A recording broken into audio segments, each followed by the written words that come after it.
বুলি ৰোপণ কৰিলে কি ক'ব?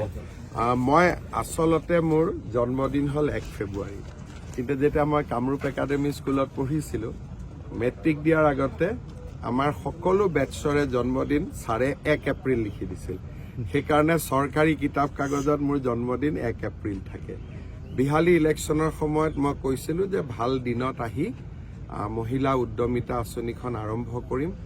আজি কেইবা হাজাৰো প্ৰায় 22-23 হাজাৰ মহিলাক বিহালী সমষ্টিত আমি মহিলা উদ্যমিতাৰ 10,000 টকাকৈ বিতৰণ কৰিম। বাকী সমষ্টিবিলাকতো আমি এনেকুৱা একোটা অনুষ্ঠান আয়োজন কৰিম।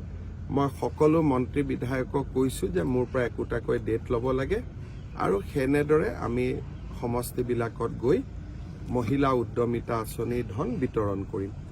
মহিলা উদ্যমিতা আঁচনিত প্ৰথম বছৰ আমি 10,000 টকা দিম, অৰ্থাৎ 2025-26। 26-27 চনত আমি আৰু 25,000 টকা দিম। 12,500 বেংকৰ পৰা আমি লৈ দিম, 12,500 আমি দিম আৰু সুদ দিব নালাগে। তৃতীয় বছৰত আমি 50,000 টকালৈকে আমি মহিলাসকলক বেংক আৰু চৰকাৰে মিলি দিব। ইয়াতে 10,000 টকা আমি আজি 27 লাখ মহিলাক দিম। যিসকলে ভাল কৰিব, উৎপাদনমূলক কাম কৰিব, তেওঁলোকক আমি 25,000 টকালৈকে নিৰ্বাচিত কৰিম। 25,000 টকাটো যোনে ভাল কাম কৰিব তেওঁলোকক আমি 50,000 টকালৈ নিৰ্বাচিত কৰিম। কিন্তু প্ৰথম 10,000 টকাটো আমি সকলো আই মাতৃক, 27 লাখ গাঁৱৰ, 3 লাখ চহৰৰ, আমি সকলো আই মাতৃক দিয়াৰ বাবে সিদ্ধান্ত লৈছোঁ। স্বাস্থ্য মেলা আপুনি উদ্বোধন কৰিব। আজি দুটা আৰু ভাল কাম হ'ব। এটা হ'ল অসমত প্ৰতিটো ৱাৰ্ডতে VCDC, আমাৰ স্বায়ত্তশাসিত জিলা পৰিষদৰ সমষ্টি, গাঁও পঞ্চায়ত, আমাৰ পৌৰসভা, প্ৰত্যেক ৱাৰ্ডতে আমি একোখন স্বাস্থ্য মেলা কৰিম। তাৰো শুভাৰম্ভণি হ'ব।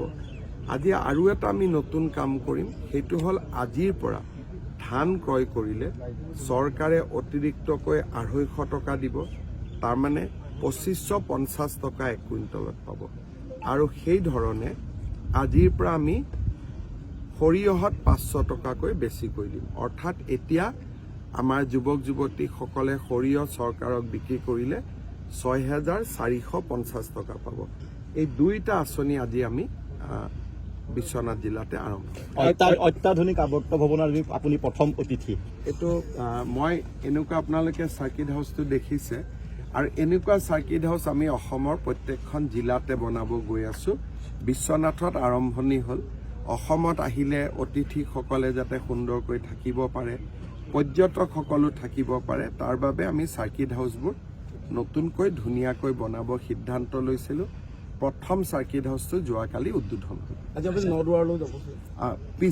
পিছবেলা আজি নদুৱাৰতো কেইবাটাও প্ৰগ্ৰেম আছে। কালি ৰাতিপুৱাও নদুৱাৰত প্ৰগ্ৰেম আছে, আৰু কালি মই যোৰহাটলৈ গৈ যাম।